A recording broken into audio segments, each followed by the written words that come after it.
Imagine कीजिए baldness की शुरुआत सिर्फ 11th क्लास से हो जाए। मैं जैसे कि मैंने आपको बताया कि मेरी 11th क्लास से बॉल्डनेस शुरू हो गई थी, तो पहले मैंने इस पे इतना ध्यान नहीं दिया। मैंने सोचा ऐसी सीजनल बाल गिर रहे होंगे। और फिर शुरू हुआ लोगों के तानों का सिलसिला। फ्रेंड्स ने मजाक बनाया, कॉन्फिडेंस पूरी तरह से टूट गया। वो इतना शर्मिंदा रहते थे कि बाहर निकलना तक छोड़ दिया था। लेकिन फिर उन्होंने लिया लाइफ चेंजिंग डिसीजन। उन्होंने कांटेक्ट किया QHT क्लिनिक को। नॉर्वुड ग्रेड 2 की बॉल्डनेस को सिर्फ 2000 ग्राफ से कवर किया गया। तो आप मेरी 6 मंथ की पहले की पिक्चर भी देख सकते हो और अभी का रिजल्ट भी देख सकते हो। अभी तो आप सामने देख सकते हैं। मेरे को पर्सनली खुद बहुत डिफरेंस लग रहा है अपनी पर्सनैलिटी में। हेयर ट्रांसप्लांट के 6 मंथ्स के बाद उनका रिजल्ट इतना नेचुरल है कि हर कोई शॉक्ड है। अगर आप भी हेयर फॉल की प्रॉब्लम से परेशान हैं और टेम्पररी सॉल्यूशन से थक चुके हैं, तो अब वक्त है एक परमानेंट और नेचुरल सॉल्यूशन को चूज करने का। QHT क्लिनिक, जहां ट्रस्ट मिलता है रिजल्ट के साथ। मेरा नाम प्रत्युष रावत है और आज मेरे ट्रांसप्लांट को ऑलमोस्ट 6 महीने पूरे हो गए और आज मैं अपनी 4th PRP के लिए आया हूँ, QHT क्लिनिक हरिद्वार। तो आज से 6 महीने पहले मेरी ग्रेड 2 की बाल्डनेस थी, क्योंकि यहाँ इधर की साइड से थी, थोड़ी यहाँ पे एंड थोड़ी यहाँ पे। बाकी पीछे का तो क्राउन एरिया एकदम सही था।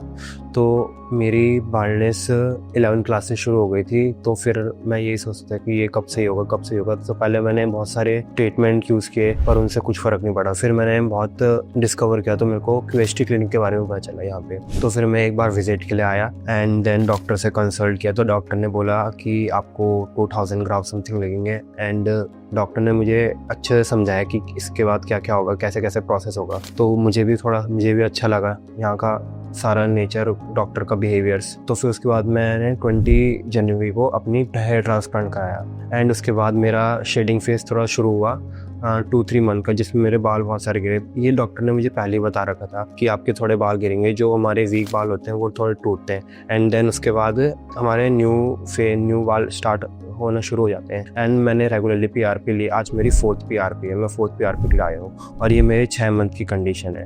बाकी डाइट पे मैं जो डॉक्टर ने बोला था मैं सब लेता हूँ एंड मेडिसिन भी रेगुलर ले रहा हूँ। 6-8 मंथ तक बोली डॉक्टर ने। एंड बाकी खाना खुना भी एकदम अच्छा है। ट्रांसप्लांट से पहले मैं जैसे कि मैंने आपको बताया कि मेरी 11th क्लास से बॉल्डनेस शुरू हो गई थी, तो पहले मैंने इस पर इतना ध्यान नहीं दिया। मैंने सोचा ऐसी सीजनल बाल गिर रहे होंगे एंड जब मैंने थोड़ा थोड़ा धीरे करके नोटिस किया कि मेरी हेयर लाइन रिसीड हो रही है, तो मेरे को थोड़ी टेंशन लगी कि ये इतनी उम्र में क्यों हो रहा है। एंड फिर मेरे दोस्त भी नोटिस करते थे कि तेरे बाल थोड़े कम हो रहे हैं, धीरे धीरे हल्के हो रहे हैं। तो फिर उसी वजह से मैं थोड़ा शाइनेस भी फील करने लग गया था अपने दोस्तों के साथ बाहर जाने में। फिर उसके बाद मैं मेंटली भी थोड़ा डिप्रेस हो गया था, जिसकी वजह से मैं अपने काम में फोकस नहीं कर पा रहा था। एंड फिर मैंने फाइनली सोचा कि मैं ट्रांसप्लांट कराऊं एंड देन आफ्टर ट्रांसप्लांट की कंडीशन ये है कि अब मैं अपने काम में पूरा फोकस रहता हूँ। अब जैसे कोई मेरे को मिलता है, मेरे दोस्त वगैरह जो मेरे को पहले मिलते थे, तो वो भी प्रेस कर दें कि तेरे बाल अच्छे आ गए हैं। तो जैसे ट्रांसप्लांट से पहले जब मैंने आपको बताया था कि मैं कॉलेज वगैरह करता था 11th-12th क्लास में, तो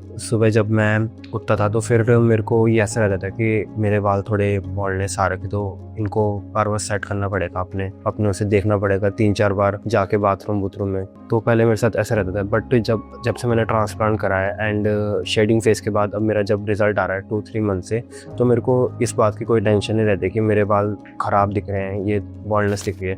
बट बस मैं एक सुबह एक बार अपने बालों को सेट कर देता हूँ, फिर बाकी पूरे दिन वो वैसे ही रहते हैं जैसे सुबह मैंने देखे थे। एंड बाकी क्योंकि ये इसीलिए हुआ है क्योंकि मैंने ट्रांसप्लांट कराया, इसलिए ऐसा हुआ है। एंड जब मैं पहले बाइक चलाता था, तो फिर जब मैं ट्रांसप्लांट से पहले जब बाइक चलाता था, जब मैं हेलमेट उतारता था, तो फिर मेरे को फिर से देखना पड़ता है कि मेरे बाल सही दिख रहे हैं कि नहीं दिख रहे। बार बार बहुत बार चेक करना पड़ता था। जैसे मैंने ट्रांसप्लांट करा लिया, अब 2-3 महीने से जैसे मेरी ग्रोथ हो रही है उस हिसाब से, तो अब मेरे को इस चीज़ की भी कोई टेंशन नहीं है कि मैं बार बार देखूँ अपने बालों को जब मैं हेलमेट निकाल रहा हूँ अपना।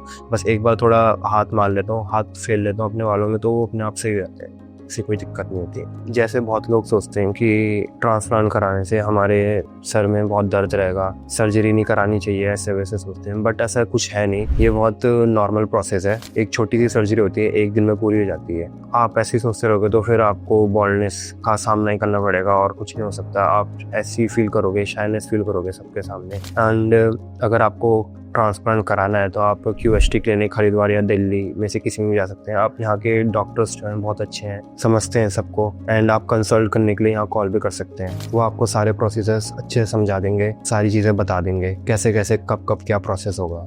आप डॉक्टर से अपने डाउट भी क्लियर कर सकते हैं, अच्छे से कर सकते हैं। डॉक्टर आपको हर एक चीज़ अच्छे से समझा देंगे। फिर उसके बाद आप अपने मन से डिसीजन बनाइए, ऐसे नहीं कि कोई फोर्स करेगा। डॉक्टर्स यहाँ के बहुत अच्छे हैं एंड आपको उसके बाद ये क्लिनिक अच्छा लगा तो आप श्योर है यहाँ आप करा सकते हैं। बहुत अच्छा क्लिनिक है। वैसे मैं अपना पर्सनल एक्सपीरियंस शेयर करता हूँ। तो जैसे पहले मैं आपको बताया था कि पहले हेयर ट्रांसप्लांट से पहले मेरे बाल यहाँ से थोड़े जा चुके थे, सेकंड ग्रेड की बॉल्डनेस हो गई थी मेरे को, यहाँ से टेम्पल्स के बाल थोड़े जा चुके थे। तो आप मेरी 6 मंथ की पहले की पिक्चर भी देख सकते हो और अभी का रिजल्ट भी देख सकते हो। अभी तो आप सामने देख सकते हैं। तो इसमें बहुत आपको डिफरेंस लग रहा होगा। मेरे को पर्सनली खुद बहुत डिफरेंस लग रहा है अपनी पर्सनैलिटी में। एंड आप मेरा यहाँ का डोनर एरिया भी देख सकते हो, ये पूरा हील हो चुका है, पूरा एकदम अच्छे से हील हो चुका है। एंड मैंने अभी तक 2-3 टाइम्स हेयर कट करवा दिए हैं अपने। आपका जैसे ग्रोथ फेज स्टार्ट होते तो आप आराम से हेयर कट करा सकते हैं। ऐसा कुछ नहीं है कि अगर आप हेयर कट कराओगे तो वो बाल आपके आएंगे नहीं। ट्रांसप्लांट एकदम नॉर्मल बालों की तरह, ट्रांसप्लांटेड हेयर जो होते हैं वो एकदम नॉर्मल हेयर की तरह होते हैं। आप उनको कट भी कर सकते हैं, सब चीज़ कर सकते हैं, वो उनकी वापस ग्रोथ हो जाती है। तो आज मैं अपनी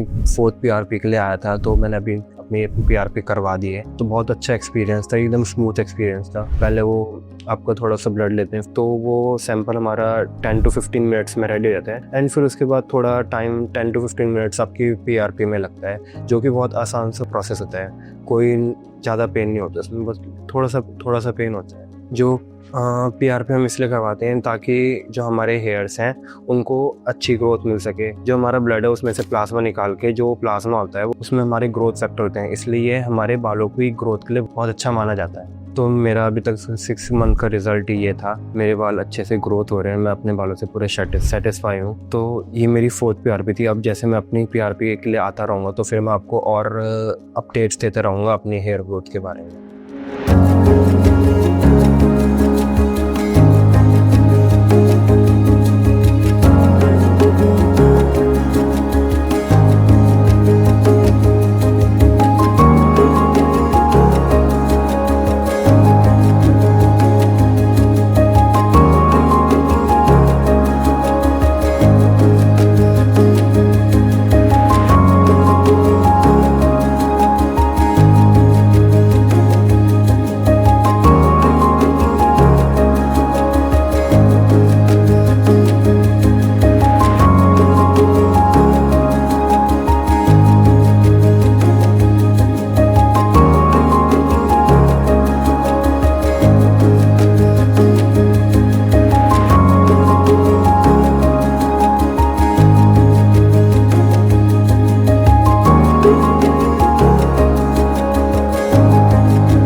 हेलो फ्रेंड्स, अगर आपने अभी तक हमारे चैनल को सब्सक्राइब नहीं किया है तो प्लीज इस वीडियो को लाइक कीजिए, शेयर कीजिए और हमारे चैनल को सब्सक्राइब कीजिए। और ध्यान रहे बेल आइकन दबाना ना भूलें और हमारी हर वीडियो का अपडेट आपको समय समय पर मिलता रहेगा।